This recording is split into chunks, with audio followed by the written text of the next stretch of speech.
Fe ddwedodd y proffwydi am y Meseia ci a ddeiau fel goleuni i mewn i'n tywyllwch di.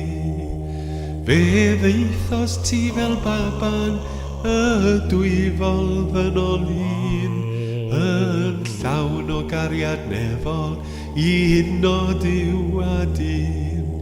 I hynod yw a dyn, i hynod yw a dyn, yn llawn o gariad nefol i hynod yw a dyn.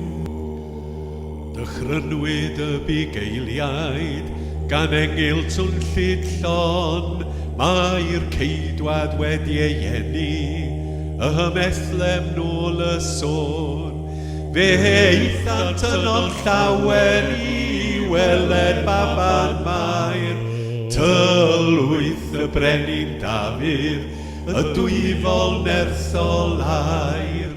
Y dwyfol nerthol air, y dwyfol nerthol air, tylwyth y brenin Dafydd, y dwyfol nerthol air.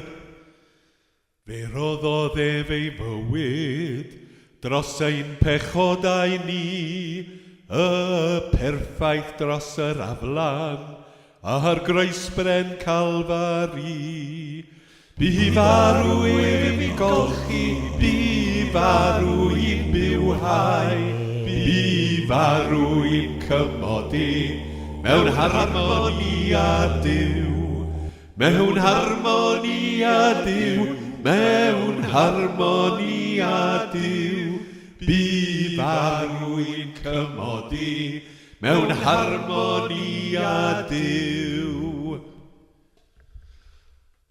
Ac yna atgyfododd o'r bedd y trydydd dydd, fe seiniwyd buddugoliaeth o angau daeth yn rhydd.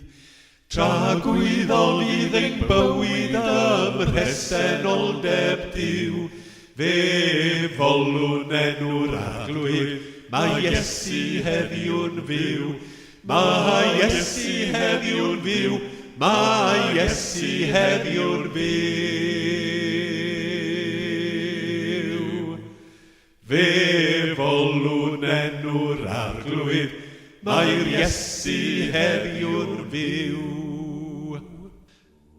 A than y dei eto, mewn sblander heb ei ail, i farnu'r byw ar meirw, cyhyfiawnder fydd y sail.